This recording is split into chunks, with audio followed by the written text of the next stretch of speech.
लेकिन जौन गीत प्रतिनिधित्व हम कहता नहीं जकर चलते ज्ञानेश्वर गुंजन के नाम जानल जाता, उसमें बहुत बड़ा योगदान हमारे आदमी अग्रज बादशाह भैया।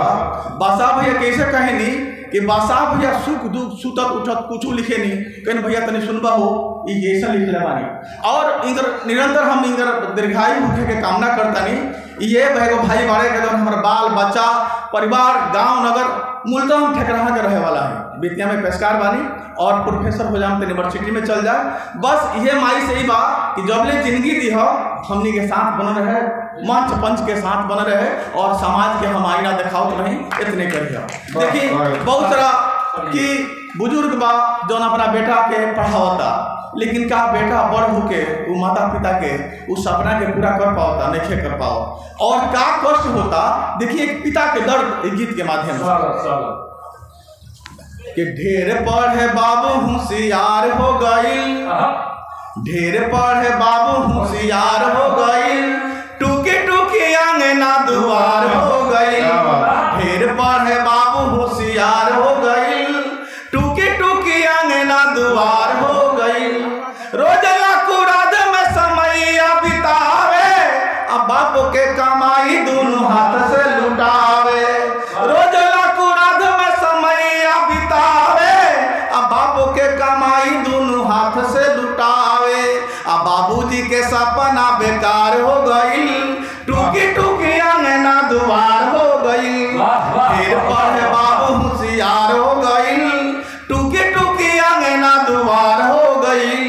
भैले से आन उधयान कब दी है, शहर के कगरी मकान गोली है। असरा पुराई पहचान कहाँ दी है, ओठवा झुराई मुस्कान कहाँ दी है।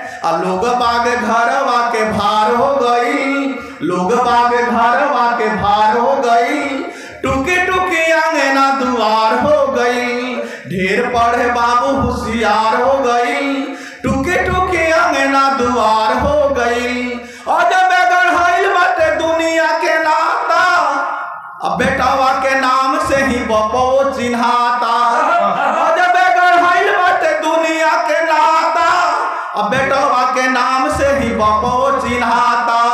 माई के जिया में भारी अफसोस बा, कहां से आई कुल्ही बेटावा में दोष बा। हियारा में घौवा हजार हो गई, हियारा में घौवा हजार हो गई, टूकी टूकी आंगना दुआर हो गई। ढेर पढ़े बाबू होशियार हो गई, टूकी टूकी आंगना दुआर हो गई। घाव माऊ घरवा में रोए महतारी, सुनसान भइल बाटे आंगना दुआरी। घाव माऊ घरवा में रोए महतारी, सुनसान भइल बाटे आंगना दुआरी। अब बेटियों बहिन ससुराल चली गईली, अब बचली पतोह मुँह जोर हो भइली। फगुनी फगुनिया जोरिया अन्हार हो गई, फगुनिया जोरिया अन्हार हो गई, टूकी टूकी आंगना दुआर हो गई। ढेर पड़े बाबू होशियार हो गई, टूकी टूकी आंगना दुआर हो गई।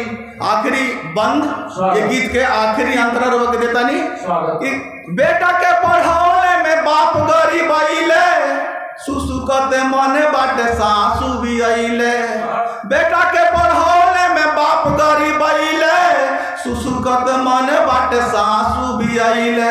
अब बड़े सेला मेघ तब चुएला दलानी, नीनिया मुहाल करे टूटही पलानी। बड़े सेला मेघ तब चुएला दलानी, नीनिया मुहाल करे टूटही पलानी। अब बाबू के सुतार ससुरार हो गई, बाबू के सुतार ससुरार हो गई, टूकी